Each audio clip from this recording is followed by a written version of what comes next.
Hey, what's up, everybody? Welcome to Masters in Fitness Business podcast, now a live cast on our Facebook page. First time we're trying this format, so bear with us because I'm sure there's going to be some kinks. We've already had a couple of kinks, but I want to thank Aaron Manis from Premier Personal Training up in Chicago coming on the show. We're going to talk about marketing that works because Aaron is doing some marketing this January that is cranking out some impressive numbers. So I want to get into that with him. But before we start, I want to introduce everybody. Aaron is a member of the STS. I've known Aaron for a little over 2 years now, and he is a legitimate club owner. He owns Premier Personal Training Facility, personal training up in Chicago. It's a 2,500 square foot facility. This is his third location. He's been in business since 2008. He started out doing one-on-one training and then switched to semi-private, now doing the small group training. He's had several iterations of his training model, but he currently has about 130, 135 members doing EFT, and he's crushing it on the marketing side. So he's a legitimate club owner, and he's going to give us some marketing tips that can help bring some warm bodies into your club, into your business. So I know I'm interested in it. So I hope you guys enjoyed this conversation with Aaron. Aaron, welcome to the show, this new format. What's up, Jim? How you doing? I'm good, brother. I'm good. Okay. And we both just finished working our morning shifts at our respective businesses. So we're definitely in laid back. This is what I call CBD mode right here in the afternoon before we have to go back to work in the afternoon. So Aaron, tell us a little bit. I want to get into a little bit about you started out in one-on-one and then switched to semi-private. You started out with the session packages and then switched to EFT. Can you tell me a little bit about why you did that and how did that work? How did that conversion translate into client numbers and revenue? Yeah. So I mean, it's kind of a longer story-ish. I mean, it's not like I woke up one day and was like, "Hey, I'm going to just start doing EFT as opposed to session packages." So I started off as a one-on-one trainer at a big box gym. I was there for just under 2 years and was like, "This sucks. I'm going to go do my own thing." And so one of my clients who I was talking to, she had a business in a local community right next to where I was, and was like, "Hey, I got an upper attic area that you're more than welcome to come use." So I went and I looked at it and I was like, "All right, cool, let's do this." And so I put up some walls. I bought some equipment. It was about 600 square feet, about 400 usable square feet, and was doing one-on-one sessions. I grew that over about a year and a half to where I was training, 45 sessions a week, doing pretty decent numbers and stuff like that. But, we all know as trainers, whether you're in a big box club or not, come here, it's okay. And then sorry, sorry. Just in case you were wondering if this was a live broadcast or not, it's definitely live. Oh, you want to do your loving thing too? Okay. Okay. I love you with all my heart, forever and ever, no matter what. Sorry. No, you do it, right? Don't let me hear you because I hear everything. You. Okay, hey, I gotta go. I love you. I gotta go. All right. Yes, that is absolutely live stuff right there. So anyway, so everybody, all trainers know, like whether you're in a big box club or you have your own thing, like session packages are the worst because your greatest fear is like, okay, well, what happens if people don't buy more sessions? And so I was doing about 45 sessions a week, and then the recession hit. And so, as trainers, it's like my worst fear is if I lose half of my clients. Well, if that's your worst fear, I say the worst nightmare is losing like 3/4 of it, because I went down to about 15 sessions scheduled a week within a couple months. And I was like, this is not 15 from 45 to 15. Yeah, from 45 down to 15 within, a 3-month span. Because just people were pulling back. They weren't going to spend that type of money on training because they didn't know what was going on. And so I was like, well, that obviously isn't, that's not going to work. And so I did some business education through the Cosgroves and their results business, whatever it was, and switched to a semi-private model. And this was 2008? This would have been, I opened in 2008. This would have been like later 2009, early, like right about there. Okay. So I started doing that, and I just posted on Facebook just for my friends, not even an ad. I was just like, hey, I need 4 people who want to come work out so I can figure out how to do this. So I had 4 people come in. 2 of them made it through the 6 weeks of working out, and one of them actually started seeing good results. It was a lady who was just involved with a bunch of stuff in the community at church and just knew a bunch of people. And so then people started asking, what are you doing? Where are you going? What are you doing? And just kind of grew from there. And then I also started doing athlete stuff. So we'll kind of get into like how I changed business models and kind of went full evolution back too. So I started working with athletes, expanded that space about 4 or 5 times, and then just was like, hey, I got to get out of here. So I was there so that's why I went to an EFT model. It kind of protects you as a business owner to kind of be able to, you're able to actually project actual numbers, as opposed to when you are just running sessions, you're like, well, I think this might happen or this could happen, but it doesn't give anything solid to base it off of. And if you don't have solid numbers to base projections off of to actually plan stuff, then you're not really running a business. You have a hobby that you're kind of just managing. And it's also hard to project and grow your business because you don't know where your revenue is going to be month to month. Right. And that's a good point. One month you're going to do like $12,000 in sales because everybody's sessions happen to fall on that month. And then next month you're going to do, 1,500 and then 2,000, and then you're going to have a big month. So there's nothing even about it. And I wanted to get that as much as possible. So that way I could actually, for the business wise and personally, be able to say like, hey, that I know this amount of money is coming in. So that was why I switched to the EFT. That's why the Cosgroves, suggest doing that as quickly as possible. So yeah, if you're not doing EFT, you need to do that like yesterday. Like, don't wait anymore. There's really no reason to be doing, session packages anymore. Not only that, but when you do sessions, most people discount their services and discount themselves by giving people a break. The more you buy, the cheaper it is. Where EFT, they pay one price. And so you don't discount yourself. You don't devalue yourself.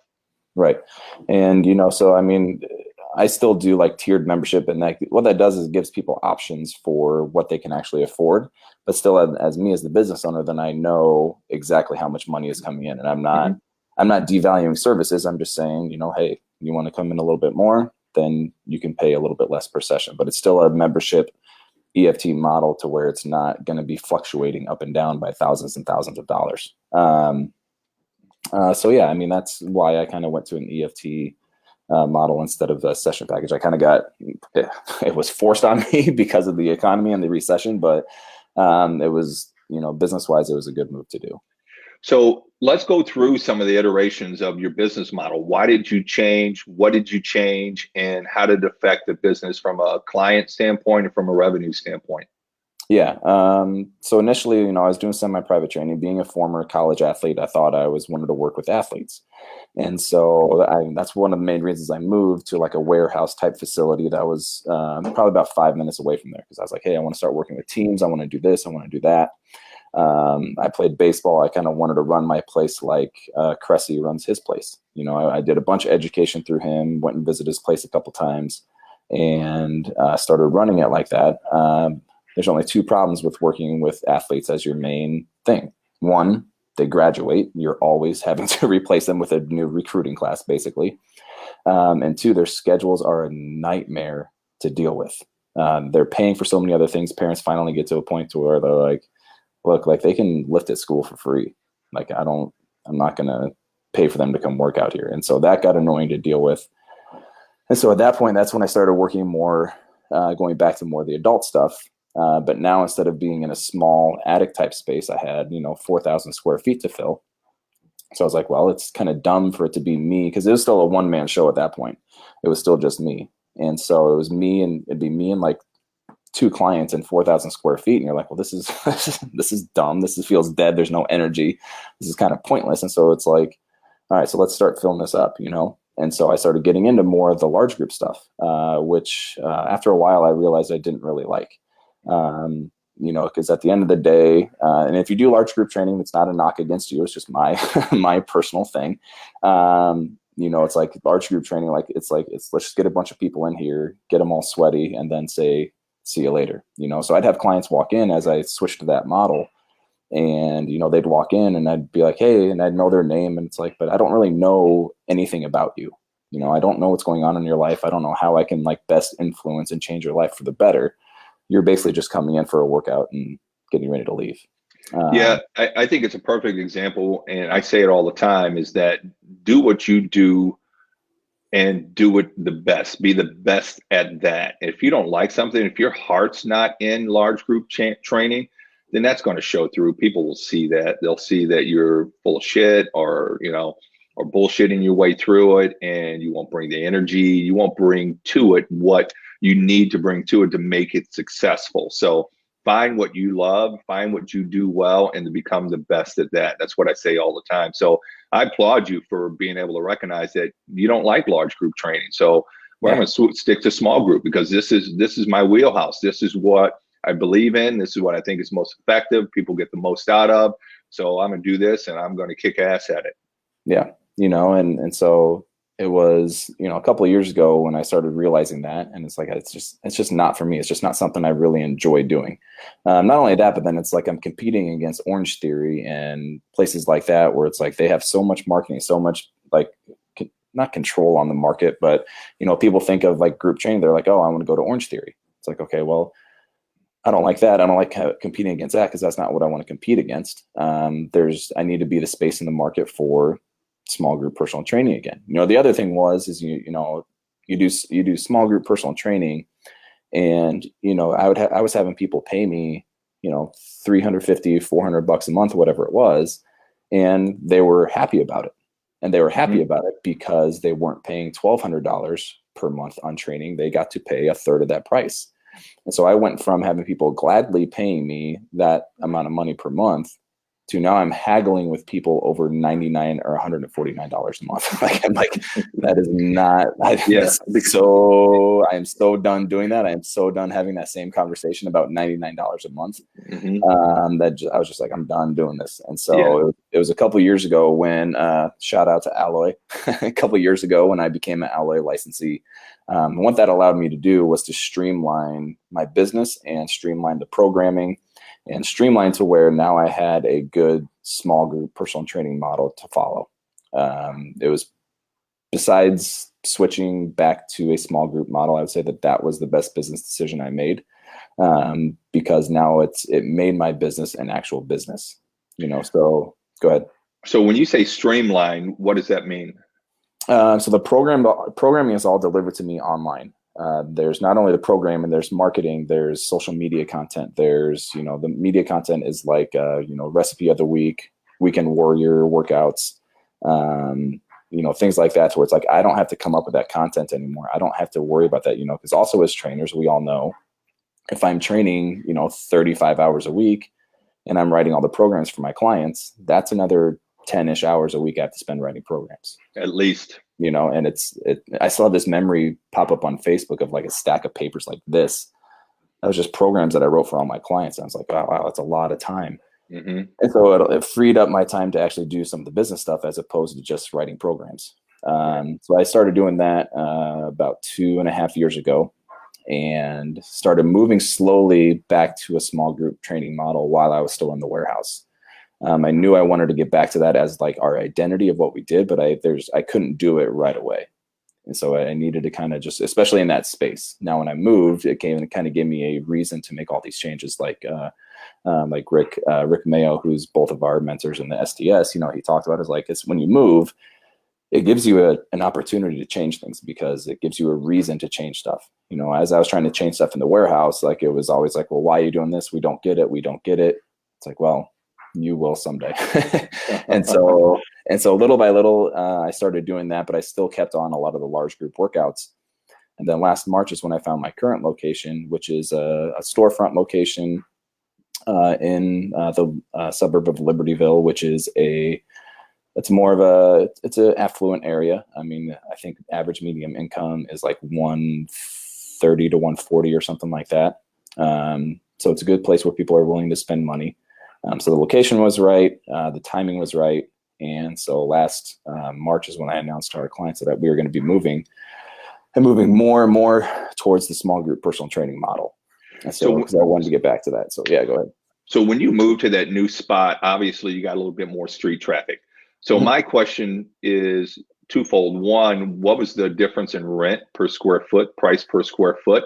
And how much more foot traffic did you see as a result of having a storefront that has street visibility?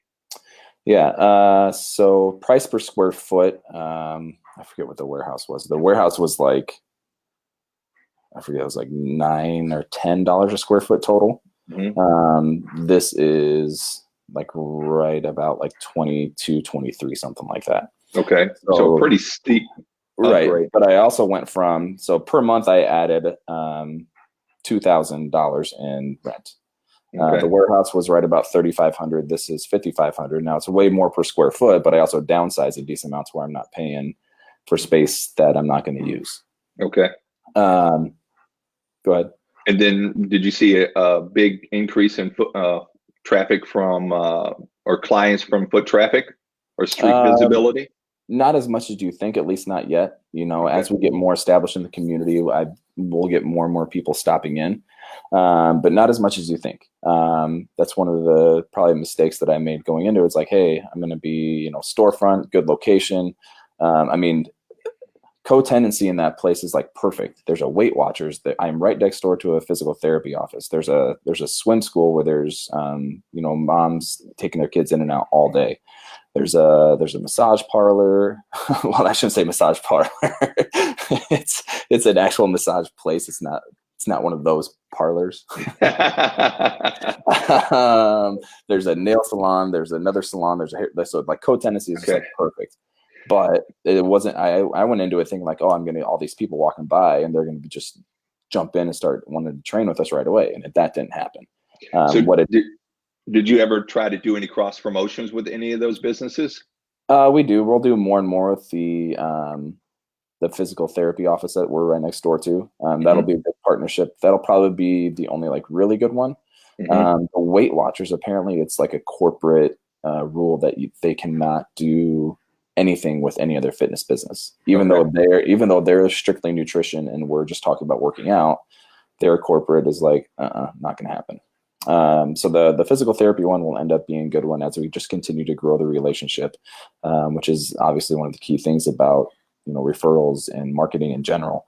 So no, not nearly as much as I thought. However, what it does do, especially with the space and how I had it designed and how all the stuff that we put into it to make it look nice, you know, it just gives the consumer a sense of legitimacy. You know, they walk in to that space and they're like, okay, I walk in, I understand that I'm probably going to be paying more than I would in a warehouse. You know, so convincing somebody to drop $360 a month for training at this location is a whole lot easier than even trying to get them to spend $250 in the warehouse.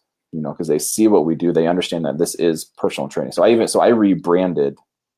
I was Premier Performance and Fitness, but before I moved, I rebranded to Premier Personal Training because I didn't want people walking by and reading the name and being like, well, is that a place for athletes? Is it a gym? Like, what do they do? Where it's like they understand that it's personal training. And so right away, they already understand as they walk in, I know what personal training costs.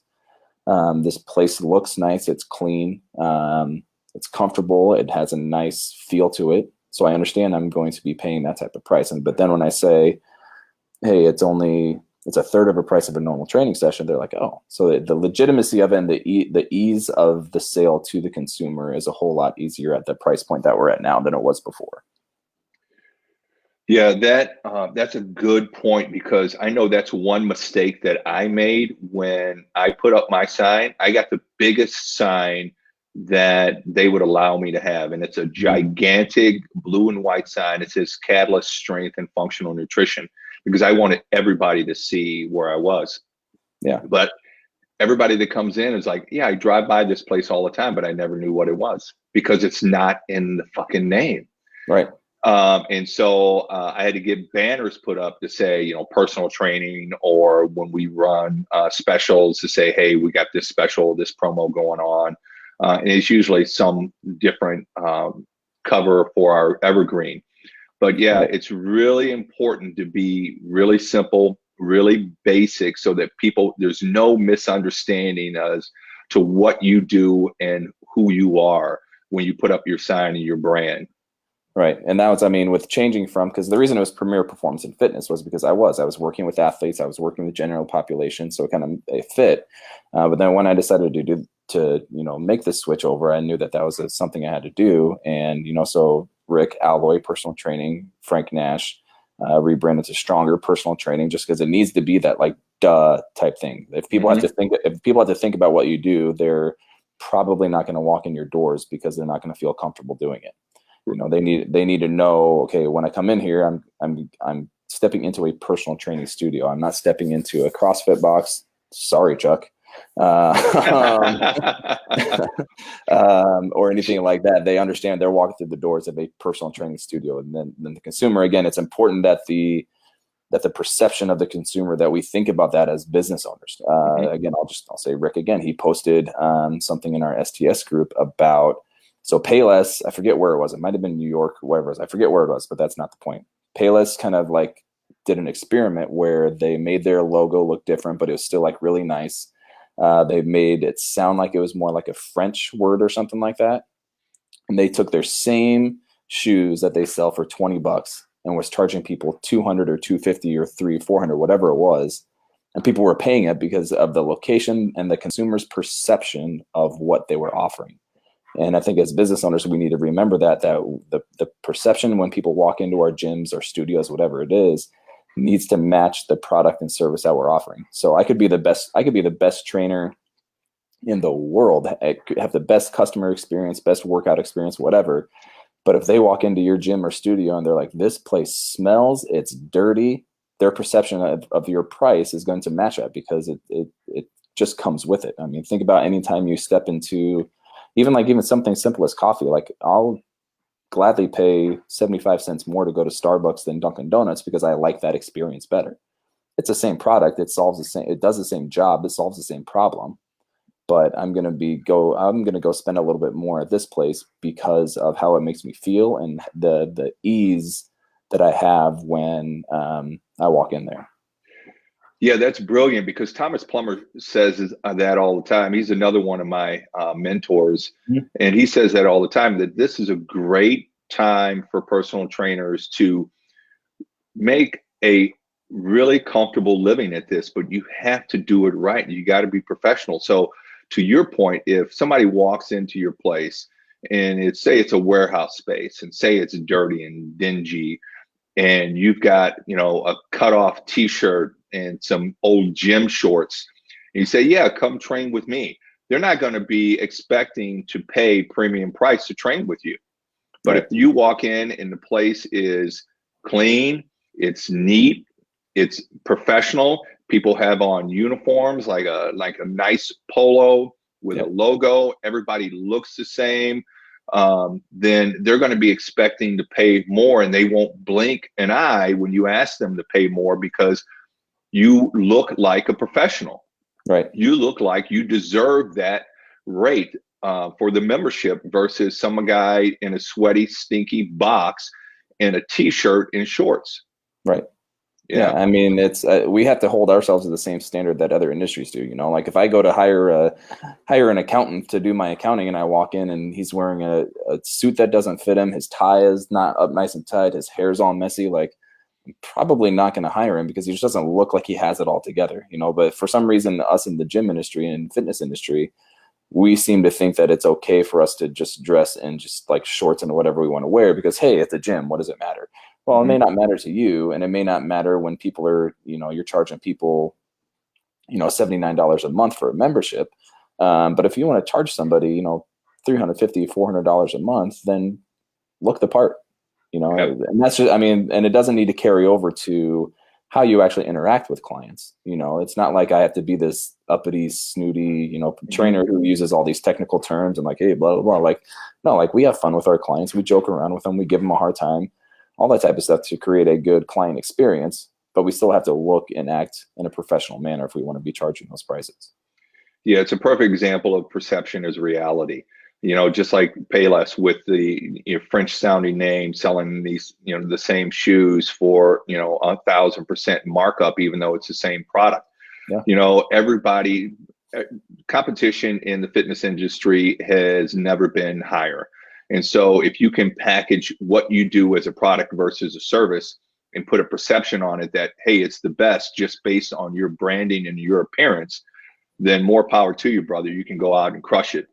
Yeah. So well, go ahead. I'm sorry. I was gonna say, so just to end that kind of point, I've been in the studio space for about 5 months, right? So let's just say I've met with 200 people talking about what we do and how much we charge and stuff like that. Of those 200, I've maybe had 10 people say like, oh, that's expensive, as opposed to going back to the warehouse and, trying to compete with a large group training. And I was getting looked at sideways for $99, $149 a month. So the whole perception thing is true. And however you want to deal with that in your own business is up to you. But yeah, I have not had hardly any kickback at all from people. And most of the time people look down and they're like, okay, yeah, that makes sense. I understand that. And they're good with it. Okay. Yeah, I agree with you more. So let's get into your marketing. So before we dive into your marketing, you posted something in the STS closed Facebook group. January isn't over. It's the 21st. Just give us a rundown of number of leads, number of trials, number of new members in January that you've gotten as a result of your current marketing campaign. Yeah. So it was a Facebook campaign that I ran from, what would have been, hold on. I have it on my phone. Let me look real quick. I'm going to give an exact date here.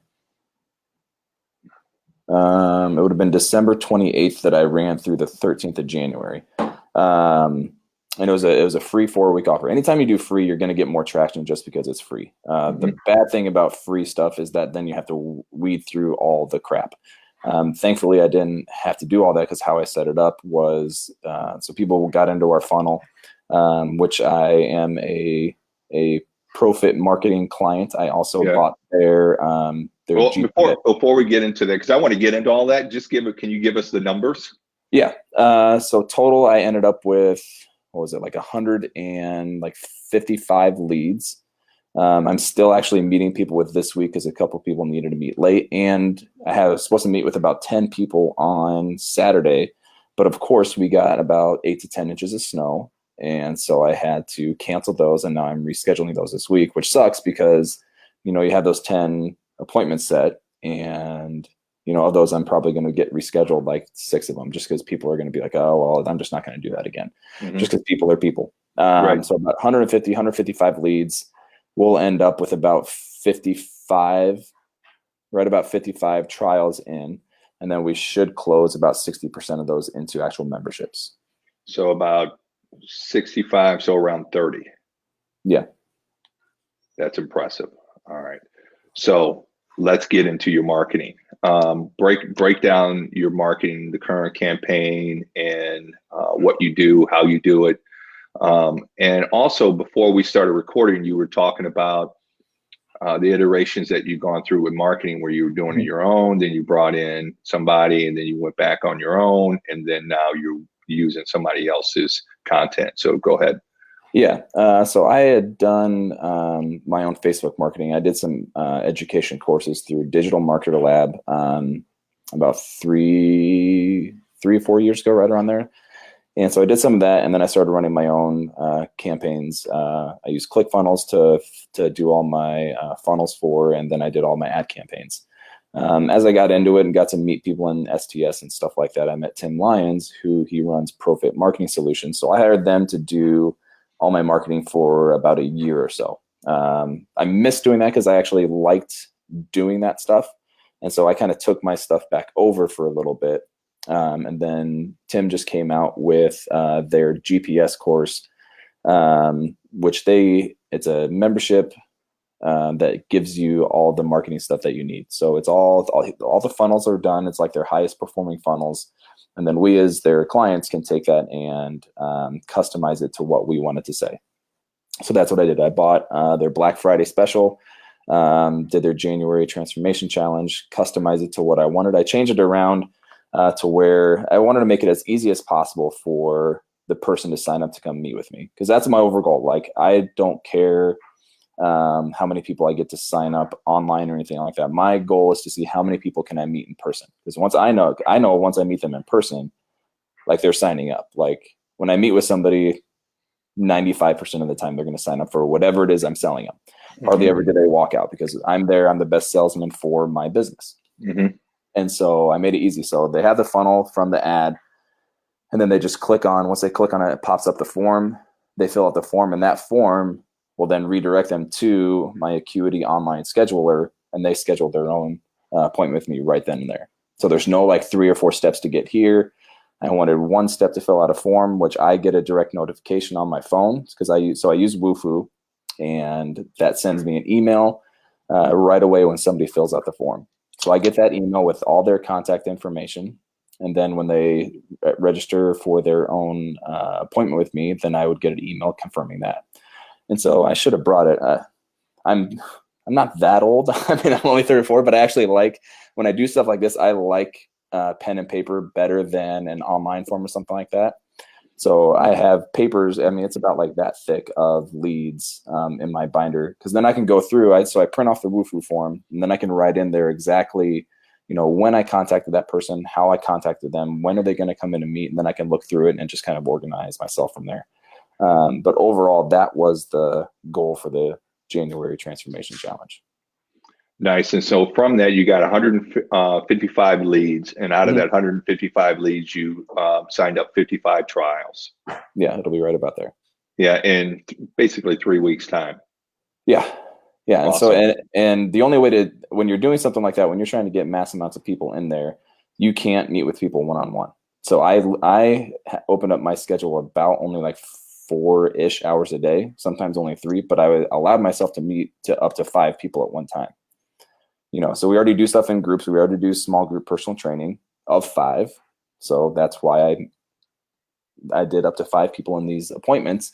And, so I'd have, maybe I only have 3 appointments, like hours that day. But in those 3 hours, I'm meeting with 13 people, and I just signed up 13 people in 3 hours. Nice.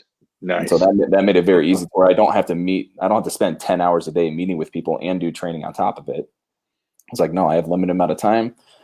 These are the hours that I can meet. Come on in.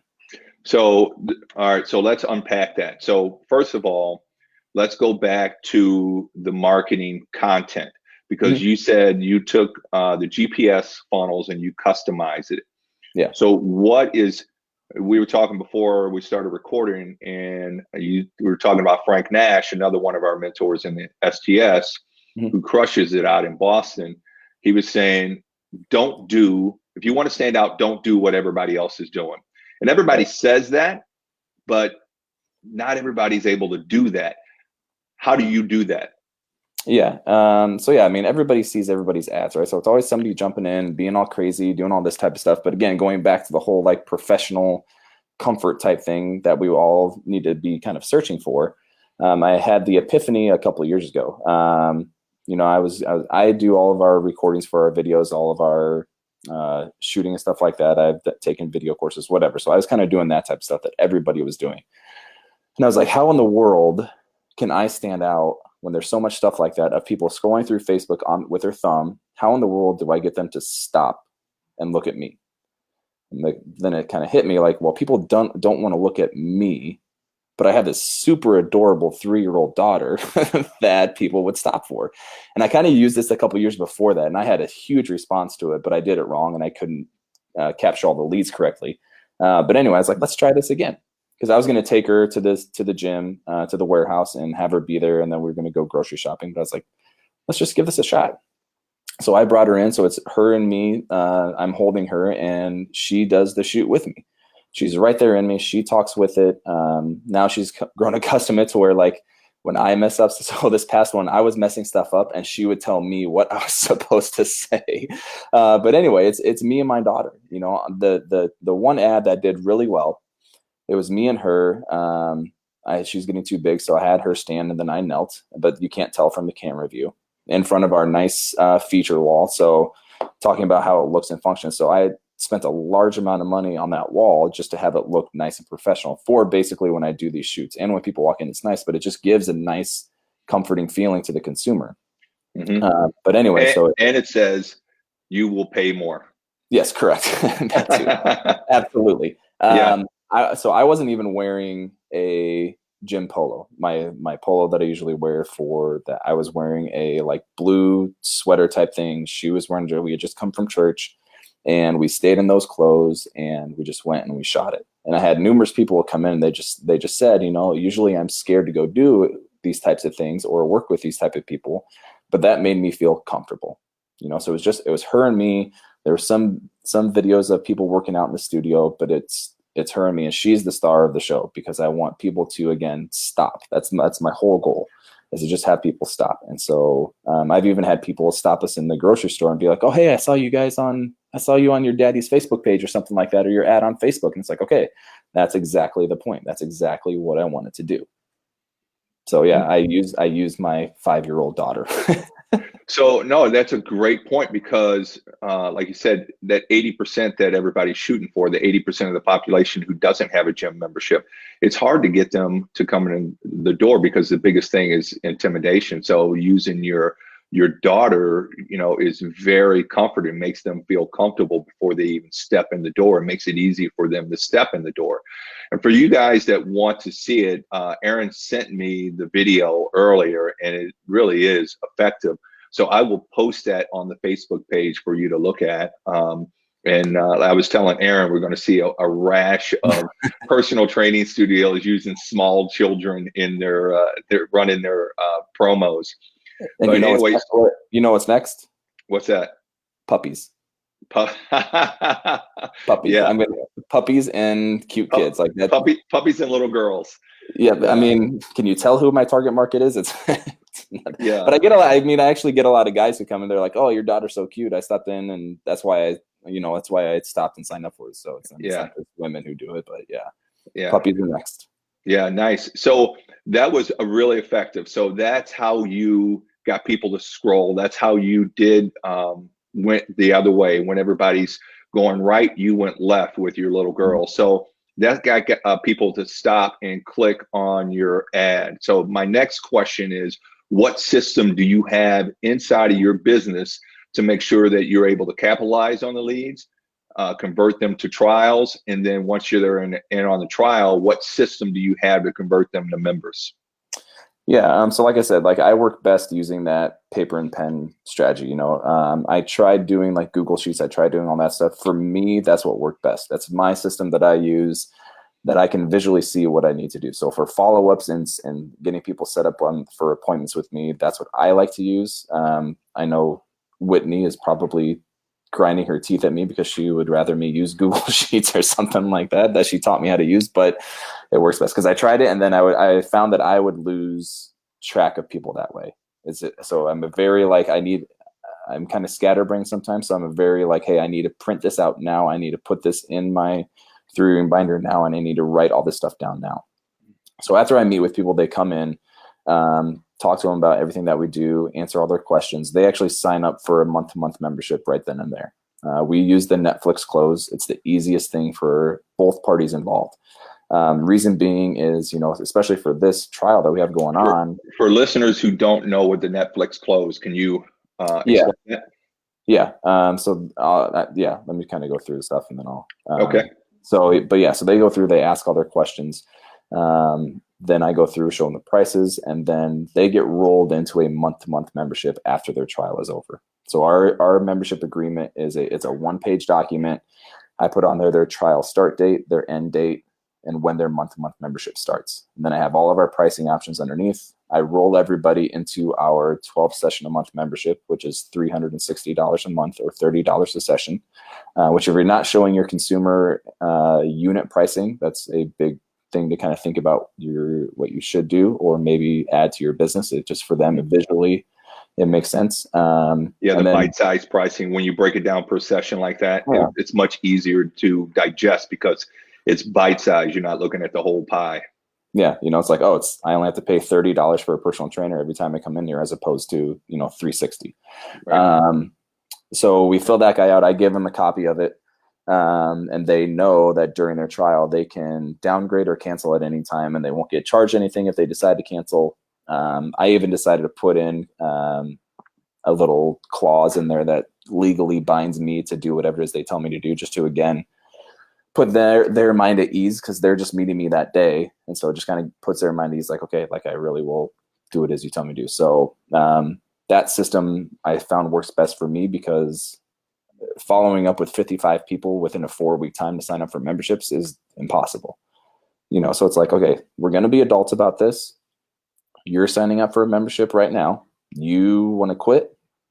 That's fine. Just tell me, and then you won't get charged anything. But I'm not going to go hound you for 2 weeks about signing up for a membership that we could have done on day one. So that's the system we use to close people into memberships, into trials. I know people want to tend to, lock people into a 6 or 12 month agreement.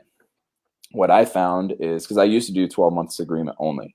And what I found is like, okay, wait, I just had somebody not join because they wanted to come in for only like 7 months or something like that. So I literally just said no to like $1,500 because I want them to commit for a year. Like, it didn't make sense. So it's just like, I'm going to make it easy.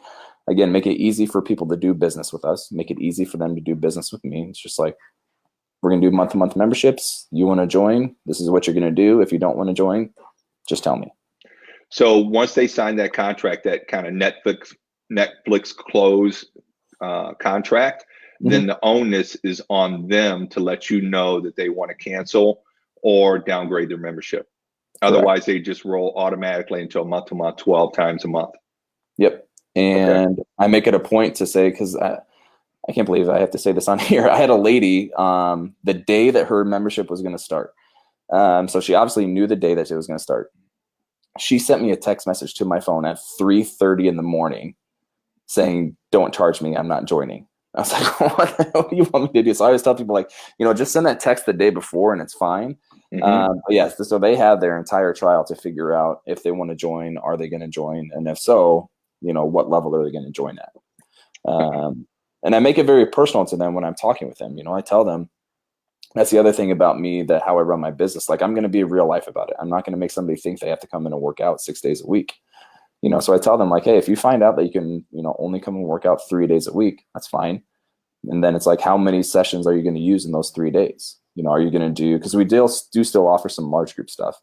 Are you going to do just 3 small group sessions? Is it going to be 2 small groups and 1 large group? Is it going to be 1? Like, what is it? And because I want them to sign up for a membership that they see the value in. I don't want to force them to do something and then, 2 months later they're going to quit because they don't like it. The whole goal is to see how long can I have this person be a client. And the only way that's going to happen is if they are comfortable with how much they're paying. Got it. Okay.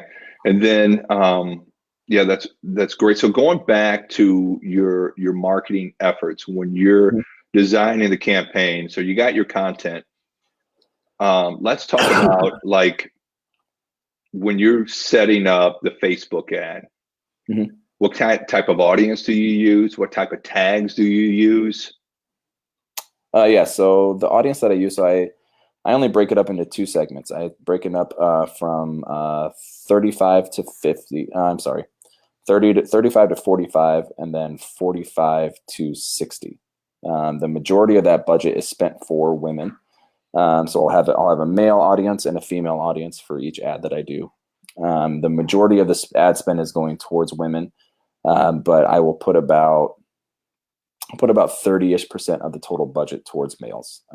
All the rest is going to female, because that's who our target market is. All of us as trainers, we all know that the majority of our clients are women because they tend to be okay with asking for help. So that's who I target. And then I don't put any like tags on them at all, except for like where they live. So I don't put like they have to be interested in fitness or lifting, or that. Like, I'm just casting a wide net to catch those 80% of people, that don't work out right now. So I'll go by zip code and put in the zip codes that I want to actually market towards. But even that is getting whittled down more and more, because I know where I want my clients to come from. I want my clients to come from Libertyville. Like, that's the majority of where I want them to come from, because it's going to be the most convenient. They're going to make enough money to afford it. And I'm not going to have to fight with them about all the stuff they usually have to. So I do a few other towns, but that's going to get whittled down to, just a few. And that's it. I try to be as simple about it as possible. I try not to get too technical. For whatever reason, I found, and it might just be something that I'm doing, because I know Tim likes to go like super in depth. But what I found is the more technical about like stuff that I get, like I don't get as good a response. The more you narrow that, so you don't put any interest or anything like that, any behaviors, job titles, nothing like that, just men, women, 70-30 women. Yep. And then Facebook even made an announcement where you can't do a lot of those interests and behaviors and stuff anymore anyway, because of all the trouble they got in and whatever. But they're making it that part more difficult, but it's like, whatever. Like, I want women, I want men from this age to this age, living in these zip codes. Well, not even living, just in these zip codes. So you have to make sure that you're doing geo-targeting and not, just where people are living. So if I have somebody who lives in downtown Chicago, but works up by me and they can afford my training and it makes sense for them to train with me, I want that person who works there as well. So you can't just do people who live in that location. It's anybody that's in that location. Okay, got it. All right. So anybody that's in that location, your ad will pop up on their Facebook feed. Yeah. Got it. Okay. So you do gender. Most of your budget goes towards women. Mm-hmm. You do your little girl as a way to go against the grain, get people to stop scrolling and feel comfortable, lower that barrier to entry so people feel comfortable with you right away, coming in the club. And then once they fill out the form, once you get a lead, then you contact them, set up a trial. Once they come in on the trial, you do the Netflix close, and then it's up to them to cancel. Otherwise, they roll into a membership. Yep. I mean, the only thing that I don't do is the only time I'll follow up with leads is if they don't schedule an appointment. So the people that, sign up, I get an email notification that they filled out the form, and then it usually takes about a minute or so. I get a second email from Acuity that somebody has scheduled an appointment. So it's only the people that don't schedule that appointment or they cancel that appointment for whatever reason. Those people I'll follow up with, but the people who went through, filled out the form, set up their own appointment, like that's pretty much it. Because Acuity will send them all the reminders that they need. I don't need to really step in at all. So that part is nice and streamlined to where I don't have to follow up with those people because Acuity is already sending them all the reminders that they need. Okay. And is this the first campaign you've run like this, or you've run all your campaigns pretty close to this? This is the first one exactly like this I've run. I did some stuff, the one before this, that was very similar, but there's just some things I needed to adjust to fit what I was doing with Tim and the GPS program to kind of put that all together to where now it's a pretty streamlined process for me. Okay, nice. Okay. All right. So I want to respect our time and listeners' time. So let's close out with some final questions, what I call the quick fire. Are you ready? Sure. Shoot. All right. So yes, the Cubs are better than the Cardinals. What? Yeah. We had to go there, and now the Rams are in the Super Bowl. It's like St. Louis is taking it on the chin when it comes in. The Blues suck this year. So St. Louis is really taking it on the chin when it comes to sports. So yeah, we deserve that. I'll give you that. So in the whole time that you've been in the fitness industry, from big box to now, what do you think has been your most successful failure? And by that, I mean, what at the time seemed like just a horrific failure that you would never recover from, but you were able to take some lessons from that you were able to use to propel you to greater success down the road? I don't know. It happens every week, right? No, I mean, I would say changing business models, right? So I went from one-on-one to small group to large group, now back to small group, and changing all those models and going through all those things really helped me identify what it is I really wanted to do. So it gave me good, very clear clarity. Is that really a real thing? It gave me clarity on exactly what I wanted to offer. It was learning all those things, going all through that, of really identifying what it is I wanted to do, how am I going to fit into the marketplace, and how is my business going to be different than the big box gyms? How is it going to be different than other warehouse gyms who offer some of the same stuff? Like, how am I going to make all that stuff different and stand out to where now I have a clear vision of what I want to do, how I'm going to do it? So yeah, I would say changing those business models and just each time, failing from it, like, okay, not failing, but it's like, I think I want to do this, so I'm going to change this. Well, that's not what I want. So just going through all those different business models, I would say gave me the clarity of what I really wanted to do. So when you say clarity, so your current business model, what kind of clarity did it give you? Like, what do you focus on? What's your mission? What's your vision for your business, for yourself, for your clients? To be the small group personal training option. There is none. It gave me the clarity of that's what I wanted to do. It gave me the clarity of how I want to be involved in people's lives and how I couldn't do that. I wasn't able to do that. Some people are great at it. I personally wasn't able to do that in a large group setting. And there's a need in my area for a professional personal training studio that offers what we offer. So it gave me that clear vision of, okay, one, what am I going to offer people? And then two, how am I going to price it? And then three, where's the location going to be? Like, how do I make sure that I set myself up for success using all the past failures of what I tried to do before? And that's what gave me the clarity of this is exactly what I'm going to do, who are our clients going to be, and how we're going to, push it out into the community. Excellent. Excellent. All right. My next question is, in the time that you've been in the fitness industry, what has been the biggest surprise that you've had to deal with that you did not see coming? Clients and the drama that comes from it. Oh my God. The drama that comes from it, oh man, especially from changing business models, the amount of bitching and moaning I get now from changing the schedule and stuff is just outrageous. Like, it's like, are you 6 years old? Like, I thought we were all adults here. But it really, I mean, that's part of it. It's like, it's that drama that I was just like, I really didn't think I was going to have to deal with this. I thought we would all be adults about this. And anytime you change something, people lose their ever loving mind, because it's like, if I lose their business, then my whole business is going to go under, because their membership is that important to me. Yeah, I've been very surprised at just the actual drama that can arise in that setting. Can you give us an example of like recently? Yeah, or like just when you say drama, and like what business models, because I know everybody says the clients that pay the least bitch the most. Yes. So absolutely. give us an example of like a change in model that, caused a lot of drama, or a specific client that caused a lot of drama that you didn't expect.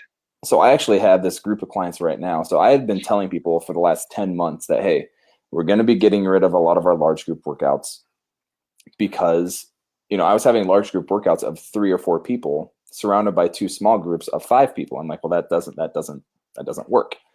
And so I told them, like, hey, I told them I'm analyzing attendance for all these workouts. I will make the decision after I have a good idea of which sessions are not being well attended. I communicated to them for literally 10 months. And then a couple weeks ago, I finally made that change.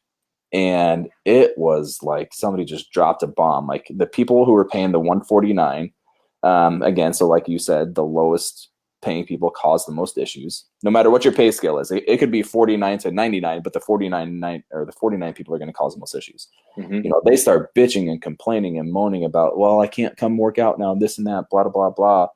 They were talking about in front of my other trainer, who, like, we bend over backwards to modify stuff for them and give them exercises that they should be doing. They're talking in front of him about how much Orange Theory costs and what their schedule is and stuff like that in my business, in front of my trainer.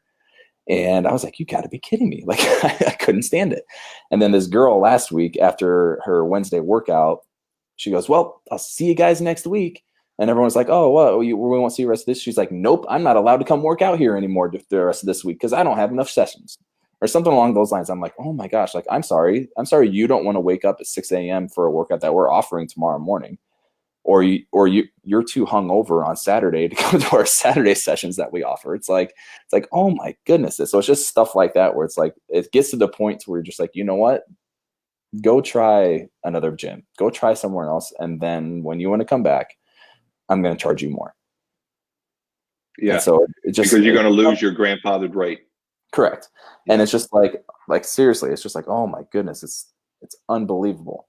So yeah, that's some of the stuff that I'm having to deal with now, to where, you know, and so it causes drama, but then it also puts such a negative energy into the gym. Mm-hmm.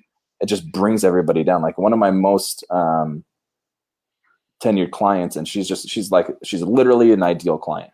You know, I was talking to her yesterday about how even when she works out with this one girl who gets mad and stuff like that, like she has to like block her out. And it's just like, oh my gosh, if she's doing this, so she's super strong mentally, physically, whatever. Like, what are the people who are brand new to this walking into in the studio and they hear her, I hate this. This sucks. Like, oh, why do we have to do it this way? Like, if they're hearing that, like, they're going to get turned off really quickly. Right. So, yeah, dealing with people is something that I just wasn't prepared for. That I was just like, oh my gosh, I can't believe I actually have to deal with this.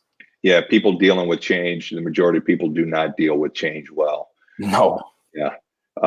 And my last question is, what are the last 2 or 3 books that you've read? I am going through Think and Grow Rich right now, which I really enjoy. And Grant Cardone's 10X Rule was another one that I just finished.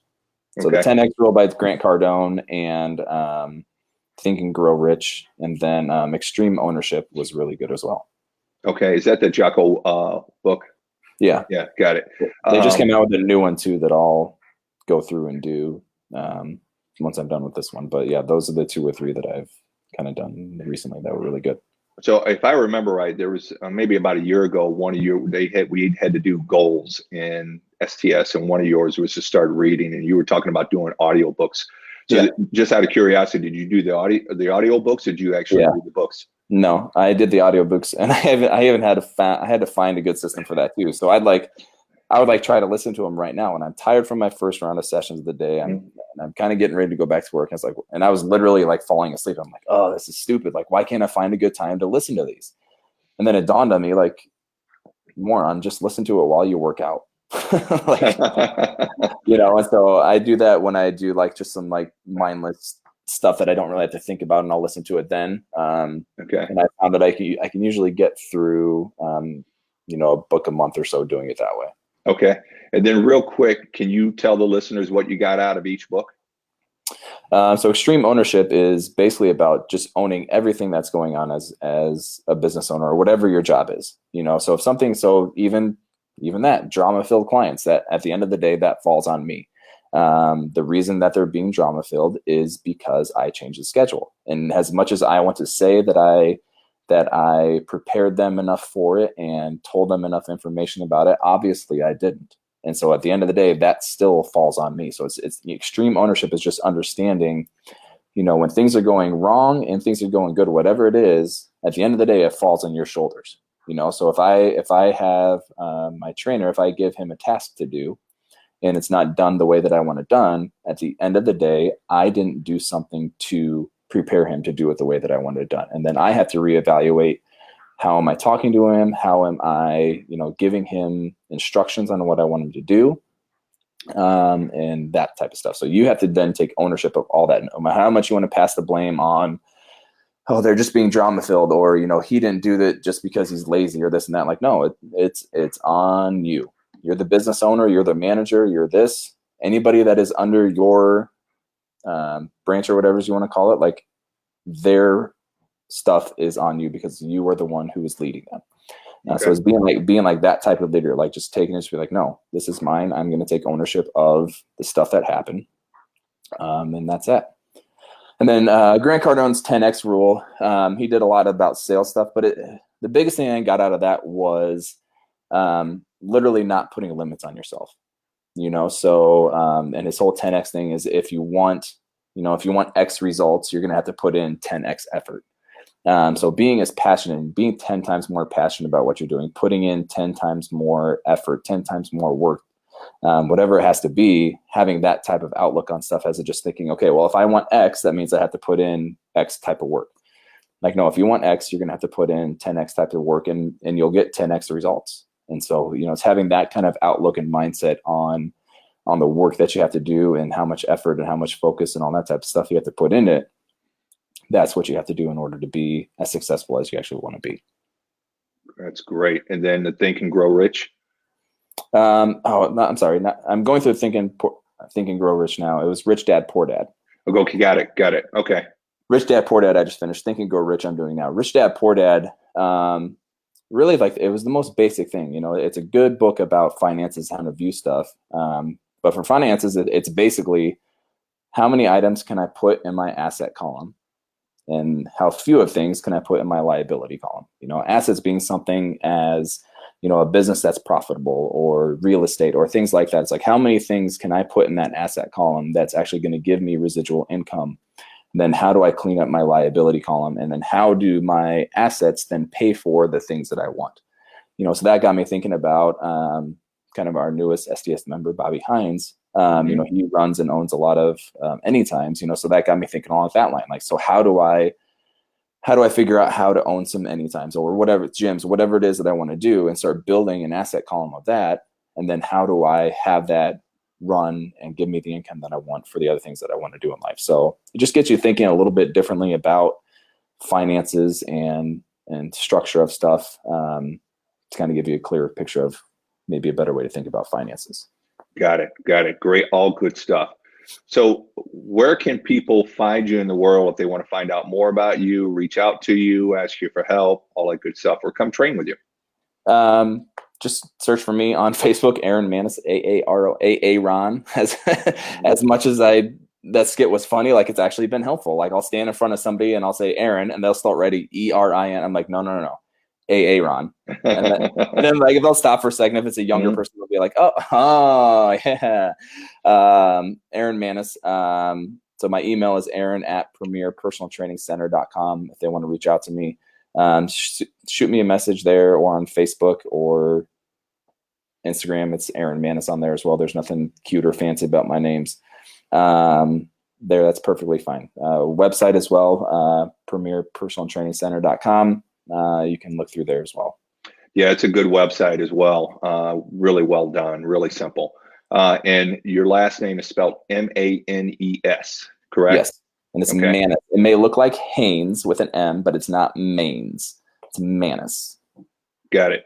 All right. So, and all of those links will be in the show notes. Go to trainerjim.net, click on the podcast link, click on this episode. You'll see all the links to get in touch with Aaron Manis. Aaron, thanks for coming on the show, man. This has been awesome.